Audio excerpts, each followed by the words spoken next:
রাজধানীতে এক মারাত্মক প্রশিক্ষণ বিমান দুর্ঘটনা, যেখানে বাংলাদেশ বিমান বাহিনীর প্রশিক্ষণ বিমান তাৎক্ষণিকভাবে নিয়ন্ত্রণ হারিয়ে milestone school and college campus, যেটা রাজধানীর উত্তরা দিয়াবাড়ি এলাকায় অবস্থিত, সেখানে নিয়ন্ত্রণ হারিয়ে প্রশিক্ষণ বিমানটি আকস্মিকভাবে পতিত হয় এবং উপস্থিত যারা ছিল শিক্ষার্থীবৃন্দ এবং অন্যান্য যারা উপস্থিত ছিল তারা কেউ কোনো কিছু বুঝে ওঠার আগেই বিমানটা বিস্ফোরিত হয় এবং সেখানে অগ্নিকাণ্ড এবং হতাহতের ঘটনা ঘটে।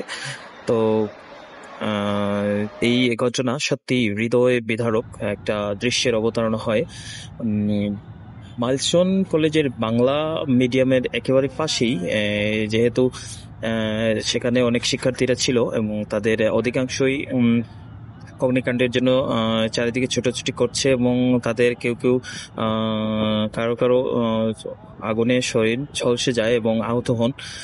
সেখানে তাৎক্ষণিকভাবে উপস্থিত হয় বাংলাদেশ সেনাবাহিনীর দল এবং ফায়ার সার্ভিস, যারা আহতদের ইমার্জেন্সি বিভিন্ন বার্ন ইউনিটে এবং প্রাথমিক চিকিৎসা সেবা নিশ্চিত করার জন্য চেষ্টা করতেছেন। তো এই মুহূর্তে এই ঘটনাটা যত সময় যাচ্ছে আহতের সংখ্যা বৃদ্ধি পাচ্ছে এবং তাদের চিৎকার এবং হাহাকার সত্যি অনেক মর্মান্তিক এক দুর্ঘটনা।